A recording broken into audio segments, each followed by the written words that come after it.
let's sell the sucker. Like, what are we doing? Excellent. Okay.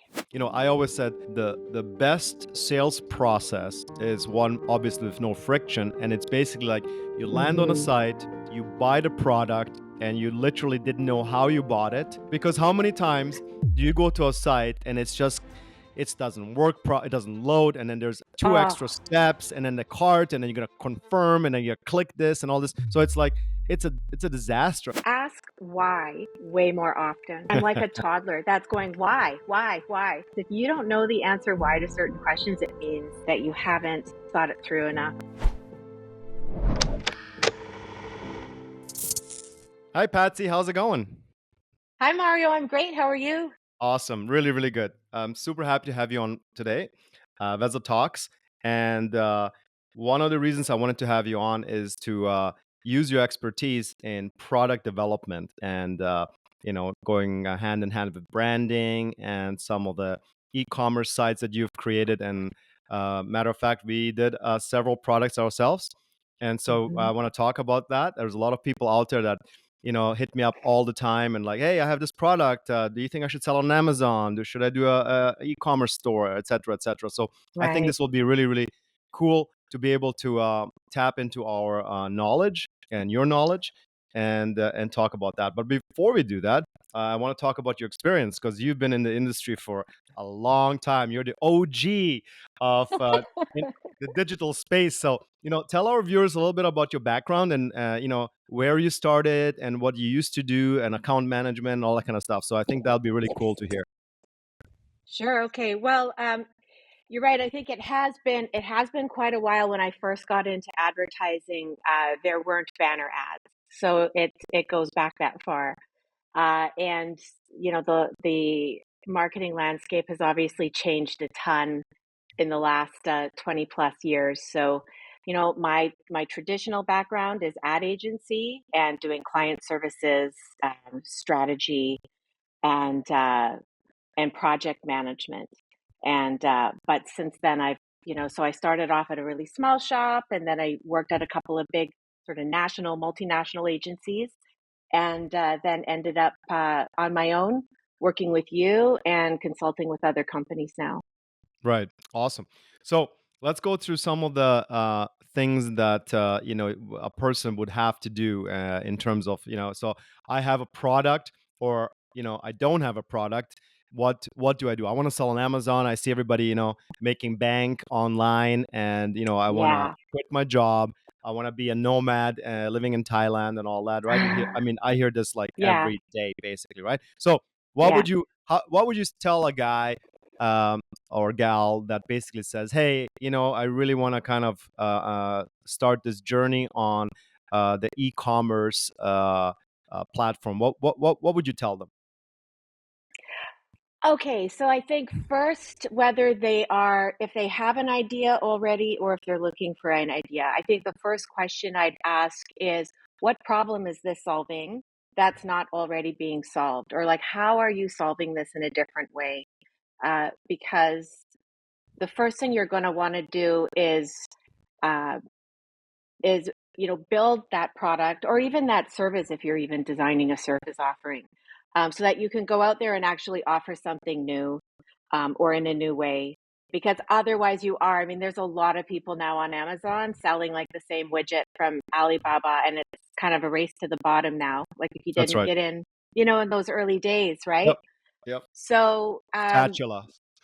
yeah, exactly. Exactly. So, the project that we worked on together with the cereal, what was exciting about that is we actually did all the prototyping. So, I mean, I can speak to that as well Sure, because that'd be great. Yeah, that's, we can talk about that.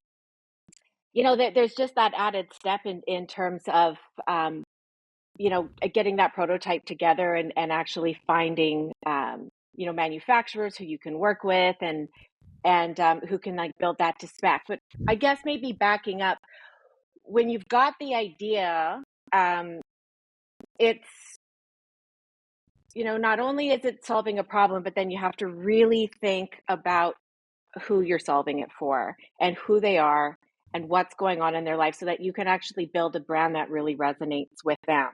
Right. Because once you go online, they don't want to read about you and the thing that you made and what it does. They want to read about themselves and the problem that they have that you're going to be solving. Right. So, and everything about the design, the color choices, getting into the brand, but even in terms of the products, materials, all of that has to be in alignment with the brand that you've created. So, some really early building blocks would be really defining that target market. Um, Right. mhm, So it's interesting. I know myself, my first two brands, I literally went to China for 2 weeks, and I mhm, just went to every single factory I could get my hands on, and just to be able to get yeah, the feel of it. And then what I realized is that there's a gazillion products. I went to the Canton Fair in Guangzhou, and yeah, it was absolutely mind blowing to see that many products. I mean, it's just I didn't even know that there's this many products, right? And so I think again it goes back to what am I going to sell, and then the most important part is how will I brand it, right? So that goes back to what you yes, said, is that what am I what am I solving here? And then the brand itself. Let's talk about branding itself. It's a really interesting thing, right? mhm, So you can slap together a site and then call the brand whatever you want to call it. However, as we know, branding is such a huge endeavor. It's a holistic endeavor, in my opinion. It basically, like I always said, yes, you take your brand and you literally try to figure out what it is for you, and you basically put it in a jar, and that is your brand, right? So let's talk a little bit about what you consider a good brand to be, and what all entails a brand strategy, I suppose. okay, great. So, to me, a brand is, yeah, it's so much more than a logo and a color palette and a font, right? Which is Right. sort of the three things that people will grab, um, and then go build a website, right? Which you can do that. You can build a website with those three things. But a brand is so much more than that. So a brand is the values that it holds. A brand is what um, you know what else it's doing in the world. Like if it's got any other kind of like community initiatives. Your brand is even what people are saying about you, which is totally beyond your control, like Google reviews or That's right. Amazon Right. reviews, right? So, like even, Yelp reviews, like that actually becomes part of your brand. So, and that's something that's really interesting about once we had social media and sort of two-way conversation, because advertising up until 15 years ago was a one side, we could control the message, right? And we can't do that anymore. That's right. Um, so I like to think of a brand, and in building it out, um, holistically, like you should be able to describe a brand like you're describing somebody that you met at a dinner party, you know, because Right. when you get to know the sort of the personality of the brand and what's important and what's not important, that's where you can start to even then begin to make some color choices or some font choices, because you can say, like, what would a person like that, like what kind of colors do they wear, if it's say, sometimes if it's like a more like female oriented brand, like I'll say, like, does she wear like red lipstick, or is she more lip gloss, or and you can ask, like, what kind of car do they drive, um what's their opinion on this, because the more you can get to know the brand, then you can also, with all of the people on your team, you're going to end up working with your social media managers and your ad buyers and your package designers. They're all operating off this same uh, strategy that you've put together, and everyone can really, and then we can all speak in that unified voice so it's consistent, because there's nothing worse than a brand that's always changing its mind about who it is, and whenever you're That's right. checking in on it, it's all over the place, and you're going, like, what are you, just like trying on a different personality every week, or you That's right. know like another thing that happens that I see so often is the internal marketing team gets really bored of working with the same three fonts and three colors, so they just start going crazy because they think the public's getting really bored of it too, where you know the public's just starting to get to know you, and the public really likes consistency when they're building trust Exactly. with a brand. Yeah, that's that's one thing I learned many years ago with Starbucks. It basically was Hmm. mediocre coffee but always the same.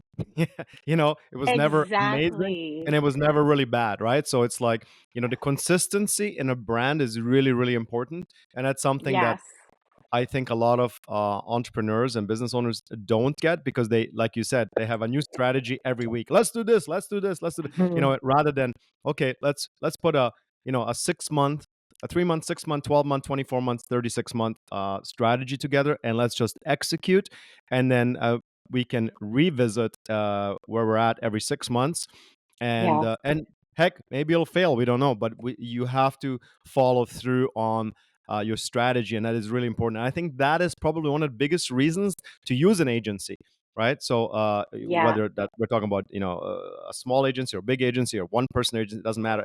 It's so important to have somebody that basically holds you accountable for your own brand, and because I see Yes. so many brands that just get lost, and then they go bankrupt, right? So it definitely is an important thing to do. So uh, Yeah. let's talk about a little bit about the actual call it line items in terms of marketing, right? So what are some of the Yes. things that you have your clients or our clients do in the first 3 to 6 months? What are the most important kind of pillars of that marketing strategy? Strategy. So are you talking about the first 3 months of sort of just creating, like ideating the brand, or the first No, three we months of got when the it brand. launches? The brand is, Okay. we have done the brand, we've done the brand standards, and Yeah. now we just gotta go and let's sell the sucker. Like, what are we doing? Excellent. Okay. Obviously the website, right? Because the website is going to be the central hub, and it's your store. I'm assuming it's a store. Right, Social media is super important because that's going to help drive traffic to the store. You have right, to put money aside to actually pay for advertising. right, Because I do run into this quite a lot where they're like, can't we just like get really good SEO and bring everybody in that way? And I mean, SEO is another really important piece of the puzzle, not just keywords, but all the other kind of on page SEO as well as the technical SEO. So, right, um, again, an area where it's a good idea to hire some professional help. Do not cheap out on the photography, and I can't emphasize that enough because it shows. And especially when you're a new brand and you're introducing a new product, uh, like the building the trust. If it looks like you cheaped out on the photo, it looks like that's you right, cheap out on everything, right? that's right. Yeah, So, like avoid all that cheesiness and the bad lighting and all that. right, Um, so you need a content strategy, and I talk about a content strategy ahead of a social media strategy because your content can live, in a number of places from um, but it should all kind of like align within the same calendar. So for instance, you're talking in your social media channels, you're maybe writing a blog on your website, or you maybe have rotating promotions on your website. There's perhaps PR outreach. There's different influencers you might be reaching out to partner with. So if um, you're only writing, and again, this kind of goes into optimizing your marketing budget and your marketing spend. You don't want to just write a blog and take some pictures and then think about social media as the afterthought, because you're going to want those pictures probably cropped to a different size. You're going to maybe want to break that blog into like 4 separate ideas that you can post 4 separate times, which would all then drive traffic to that blog page. right, um that, and then and depending on what your product is, like sometimes the content's really easy where you're really just kind of showing your product out and about and different people using it. If it's right, something more in depth, like for instance when we had the cereal company and we were actually providing, like our whole brand was built around you know helping people, so we had to actually come up with a lot of that advice and those tips and then get those out there. But we really want to maximize how we're creating the content in all the different mediums and formats so that we can then start to post it out there in social media and then drive the right. traffic back to the site. Mhm. Right, exactly. Now, I want to talk a little bit about the site. It's really interesting how the Hmm. progression of websites. It initially started as just a place, to get information and whatnot, and then I feel like around 2012 to 18, 19, websites were kind of like meh, whatever. They look whatever, they look good, and the functionality of websites was really something that was not in the spotlight, I believe. And I think over the last Hmm. few years now, you can't afford to have a bad site. Like, it's just a Yeah. no-no. No matter what you do. I mean, you can literally be, a shop on the corner of the street, and if somebody goes to the site and it doesn't load in like 1 millionth of a second, like, people leave, and it's crazy. On top of that, like you said, photography and video are so crucial, especially when you're first starting out, because the Yeah. credibility of the brand is created in the first couple of seconds. It's unbelievable. I mean, people's Yeah. attention span is like going down, down, down, right? And furthermore, I think the tools that are available now, for us, it's Webflow, which is amazing. Hmm. They are just unreal. And if you have the right people working on it, it really makes a big difference, right? So that's the first thing I think with sites. And the second thing, SEO. I'm a big PPC, paid advertising guy. I'm Yeah. impatient about SEO, right? We know Mhm. that SEO takes 6 months to 2 years to show any kind Yeah. of traction, right? However, I think with Google changing a lot of their, you know, uh, call it data points to rank sites properly, now SEO is becoming very, very important, because it's all, again, Yeah. content. Content is king, as we always knew, but now it's like content is like the dragon, right? It's like, you cannot fool AI anymore, in a way, right? And it's only going to get better and better Yeah. and better. So yeah, SEO and content strategy is becoming really important. I never thought I would say that, because it really wasn't my cup of tea. But now, I think it's super important to have that SEO team, and there's teams out there that just kick ass in that space as well, right? Like, trying to do all Yeah. that backlinking and everything yourself is like, you're just going to be killing yourself. And the other great thing, that now that I think about it, is there is such a great array of experts out there that can help you. I mean, it's becoming almost like a commodity in terms of like who can do what and whatnot, right? So you know it's great in a way, if you have an idea and you have your budget. I think it's fantastic, right? I totally agree. I, and going back to the photography, and the video, and it's one of those, like, don't try this at home. Like, Google seriously penalizes you for slow page speeds. So if you are building your own website, it's important to, you know, make sure that you're saving your images down to the smallest possible size. It is always best to obviously go with professionals who know what they're doing, because same with things like animations. And I think the reason why we went through that phase of websites getting super simple and kind of boring is because we didn't have the tools like Webflow at the time to make um, a website with all those kind of bells and whistles, but that also loaded Right. quickly. So people started just, it's sort of Correct. like just like throwing all the dead weight off the wagon, right? To just try to like get to the Sure. destination further. And but you can do that now with those faster, with the tools these days. Now you can kind of go back to doing some of that more like interactive and engaging stuff without dragging down your site. And I'd say the same thing, with the SEO. It's like you were saying earlier how sometimes people just kind of change their strategy, or they don't stay the course for long enough. And it's kind of like, Right. when you're out at sea, and then after a week you don't see land. Like, you don't change your course, right? You have to stay, because you just know, like, hey, like, eventually we're going to hit Tahiti, right? But we can't start Right. changing Right. course. So the same thing with SEO, because the it's such a temptation to look at your pay-per-click stats and be like, why aren't we just putting all of our money into that? But the Exactly. keyword is pay. So with SEO, over time, more and more of your traffic will be coming to you for free, but That's right. it's definitely a slower burn. So one of the analogies that I often use when clients are asking me about it, is it's sort of like pay-per-click is like putting gasoline in your car. Like you put gas in the car and you turn the ignition and like your car starts right away and you'll just start going. You're going to start getting traffic right away. But if you don't Right.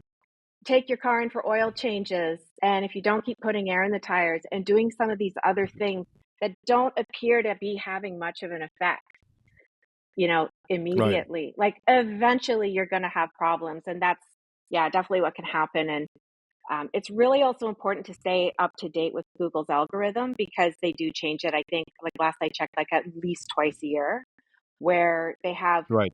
over 40 variables that they're considering. Another big one that I see a lot is, so mobile first is just a given now, although it's surprising how many people I talk to that still don't know that. Like your website has to be designed for mobile first. And Sure. also legibility, even things like contrast. Like if you have low contrast type, there's all sorts of stuff like that that Google is going to ding you for if it's not up to standard. Right. So, what would you say the majority of clients that approach us uh, want the most help with, other than startups? So, let's say there's a company, they've tried doing it themselves, failed. They've used Hmm. some agency in the Philippines, fail, and they basically had enough, and they're like, well, we don't know what else to do. Like, what would you say that is? You know what? I would say most times what I encounter is what they don't know that they need the most help with. What they think they need help with is just getting more traffic to their site and getting more sales, right? But what they Right. actually do need the help with is creating that foundational brand strategy. And sometimes it's Right. looking at their website and actually creating a user experience and creating a customer Right. journey because some of them have just in the excitement of things thrown together a website on Shopify, but they haven't really considered every single touch point that a customer, like where are they landing? What are they reading first? Then they're going and researching, like because you want to really just lead them all the way through your website, all the way to the buy box. And then of course, leaving really positive reviews after and spreading the word, right? Right. No, I agree with you. Hmm. I think that whole, I always said the the best sales process is one obviously with no friction, and it's basically like you land on a Hmm. site and you buy the product and you literally didn't know how you bought it, yet you are happy about it and you need the product, right? Yes. you know because how many times do you go to a site and it doesn't work, it doesn't load, and then there's two Oh, extra steps, and then the cart, and then you're gonna confirm, and then you click this and all this, so it's like it's a disaster. And I mean, it should really be smooth, and that sales process, and the fun part is, I mean, to me it's fun, is designing that whole process and putting it into action. I mean, once you yes. go through that user journey, and you get the product, including the shipping, including the actual packaging, and that's something we can talk about as well, Yes. and the opening experience, and then the look and the feel of the whole unpacking, I suppose, right? So uh, let's talk a little bit about packaging. So I mean, we went through some crazy exercises in packaging. I mean, what do you Mm. think is super important with packaging? Like nowadays, does it have to be a certain way? Does it have to be? What are your thoughts Hmm. about that? Right. So I think it's another area it's better to not cheap out on because it is. I mean, it's part of your product now, and like the best example of that obviously is Apple. Um, you also want to consider your target market again and what's important to them because if sustainability is really important, you need to factor that into your packaging. Like you have to stay true to who you are as a brand, and what's important to you is what's important to your customers, and that's why they're aligning with you. um, there's a number of other factors in terms of durability. You have to think about how you're shipping it. We had an experience where our fulfillment house at one point switched from boxes to bubble envelopes, and our product was getting crushed. So there's a lot of those considerations that That's right. that also need to be taken into account. And then from a more number crunching standpoint, it's also good to look at what shipping method you're using and what are their size and weight thresholds. Because, just cutting like half an inch off a box dimension, or decreasing the weight by a little bit could actually save you a decent amount of money per shipment. That's right. No, Yeah. it's absolute insanity when you actually think about a lot of the shipping requirements, and now everybody wants their product in an hour. So it's like the logistics behind that is crazy. I mean, Amazon is doing a great job, obviously, but people don't see Yeah. that behind the curtain. And they assume like, well, what's the big deal? Just ship this thing, right? Well, it doesn't work like that, especially once you start selling hundreds or thousands units a day, and now you're Yeah. getting into serious logistical issues that a lot of people don't consider, right? So it's again something to keep in mind. And it's interesting. Lately, I've been thinking about time compression, and it sounds weird to bring it up, but you know, uh, compressing time is something like if you want to do if you want to start a business, and let's say it takes you 5 years to get to wherever you want to get to, I believe you can do it in 2.5, if you hire the right people to help you. And that compresses Yeah. time, right? Because Right. yeah, you can do it yourself, but how much is your time worth, and how much is the time worth for that particular company, and how much more will you spend over that additional 2 3 years and not only that, in energy and everything else. So Yeah. I'm a big proponent in hiring the best people out there as feasible by your budget, obviously, right? So you have this chicken and the egg thing, but if you get online these days, it's very difficult to start something with no budget. So it's definitely something Yeah. that I tell people all the time. It's like, you know whatever you think, just double it. Because you're Yeah. gonna need it, right? So No, it's yeah, true. that's And I do see that a lot too. They put all the money into the product development and then they don't put the right amount of money aside for marketing. So that is a really, really important note to make. And just going back to the convenience factor too, we have become very spoiled because there are a lot of websites like Amazon that are making it so easy for us to buy. So an example is I was going to buy a product from an outdoor company here last week, and they didn't have the auto credit card fill feature. Like when I went to the payment page, it's like what I have to like I don't know my credit card, and like my purse is upstairs, right?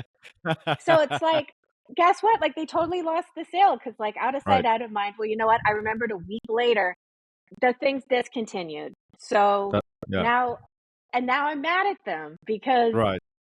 I Isn't really it's actually amazing? did want that thing, and yeah, and I didn't want to get It's out the of little bed things. or what. Yeah, yeah. It's So it's it's the like little things really, that make a big difference, right? So that's cool. Well, that's great. yeah, it's so true. Yeah. So this is Oh, this and is sorry, but one other thing I wanted to say about the shipping is it's also like this. The container is not just a container to get the product to you, right? This is another really important brand touch point. There's a lot of anticipation that some people watch unboxing videos, for instance, when they don't even plan to buy the product because there's just a lot of fun and excitement in opening up a box. And this is sure. such a key brand touch point where you could really, if you spend a little bit of extra money sorry, on your box printing, for instance, when you open the lid and there's a message inside, it's those little dopamine hits, right? Or if That's you right. just have a little card, and often like you'll open a package and there's a little like note from the founder. Those are just also really important considerations. Right. Absolutely. Hmm.